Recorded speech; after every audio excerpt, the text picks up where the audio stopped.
Karong adlaw magpasingot ta kay nindot naman ang dagan sa panahon diri sa Korea. Medyo taas-taas gyud ang panahon nga wala ta nakapasingot tungod sa kabugnaw nga panahon diri sa Korea. Mao ni ang ganahan akong season diri sa Korea, ang spring season. Dili na siya bugnaw og dili pod siya tanto kaayo nga init. Ikan atong buwan sa Nobyembre hantod sa katapusang buwan sa Marso ang kabugnaw diri sa Korea. Maong wala gyud lami nga ipasingot kung sa panahon nga bugnaw ang season kay dili ta panington. Onya diri di ay nag-stretching na ta kay para dili makalitan ang atong mga tulan kay dugay-dugay ra bagyod nga wala ta nagpasingot. Ug onya pagkahuman na tog stretching diha ato ring gisugdan og skipping rope. Kining skipping rope di ay tulo na ka tuig sukad sa atong pagpalit pero karon pa nato nabalik og gamit.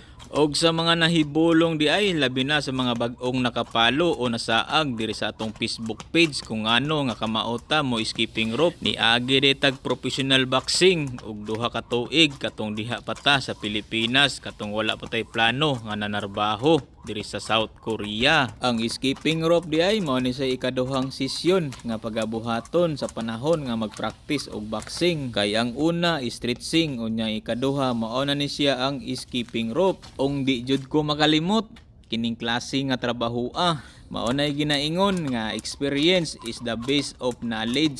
Maong bisag dugay na ko ni hunong o ni undang sa boxing, wala japon ko makalimot sa mga gitudlo sa mga coach nako sa una. Lisod-lisod jud makalimtan labi na kini mga butang o mga hilig nga gusto nato o atong ganahan. Kung asa man ganita ibutang o kung kinsa man ganito ang gusto makat-on og boxing, pwede ra gihapon atong i-share ang atong mga nakat-onan. Ang skipping rope di ay usa ni siya ka exercise o sit-up nga papalig-on sa tuhod o paabtik sa tiil. Labi na magamit nimo sa footwork inig boxing. Ang footwork di ay usa gyud sa pinaka-importante sa fundamental sa boxing. Dako kaayo ni gamit labi na nga naa ka sa ibabaw sa ring. Mao di ay ni ang usa sa pinaka-importante sa defense mechanism. Kay kung wala kay footwork unya naara ka tungod sa imong kontra unya di ka kamao mo dipinsa, lagmit kulatahon ra ka. Ug unya murag taas-taas ang magini atong istorya. Unya 10 minutes man ni ang atong skipping rope ato lang ning ikat diri ang atong video. O atong ipakita ninyo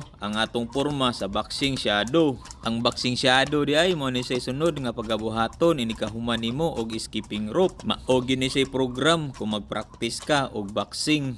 Ang kining boxing shadow di ay nagsumbag-sumbag ka sa hangin. Unya nag-imagine ka diha nga naa kay kontra. Bisan og 13 na takatuig sukad pag-undang sa boxing. Kamaora gihapon ta mo porma og shadow boxing. Siguro kung na-champion lang siguro ko sa akong gisudlang karera sa una, wala siguro ko karon nanarbaho diri sa Korea. Og bisan pa man dako ra gihapon kog pasalamat, at least naka-experience ko ingon ani nga propesyon na. Proud ra gihapon ko. At least naka-sparring ko sa una sa mga world contender nga boxer sa Pilipinas. Og ilabi na gyud sa suod na kong amigo kaniadto og karon nga walay lain kundi ang two-time world champion og former unified world champion nga si Marlon Tapales. Og good luck day idol og amping sa imong dula karong umaabot April 27 diha sa General Santos City. Og karon tagaan ta mo usa sa mga teknik sa boxing. Tan-awan ninyo akong tuhod. Kinahanglan nakadak gyud na siya. Nakadak o nakayuko gamay. Dili siya pwede nga mag-straight ra imong tuhod kay in kasog maigo ka og solid nga sumbag sa imong kontra, di ka malargo og tumba. Og maora din ni mga kaigit. Salamat sa pagtan-aw ug nagustuhan ninyo ang akong video. Pwede ba ta mangayo diha og share og follow para maganahan pod ta mo upload og video. Sa mga gustong magpa-shoutout di ay sa sunod video nato, paki-comment lang diha sa ubos sa comment section kay para makrap nato ug mabutang nato inig-edit sa sunod nato nga video. Salamat mga kaigit. Kita-kit sa sunod upload na to nga video. Stay safe, God bless, and thank you.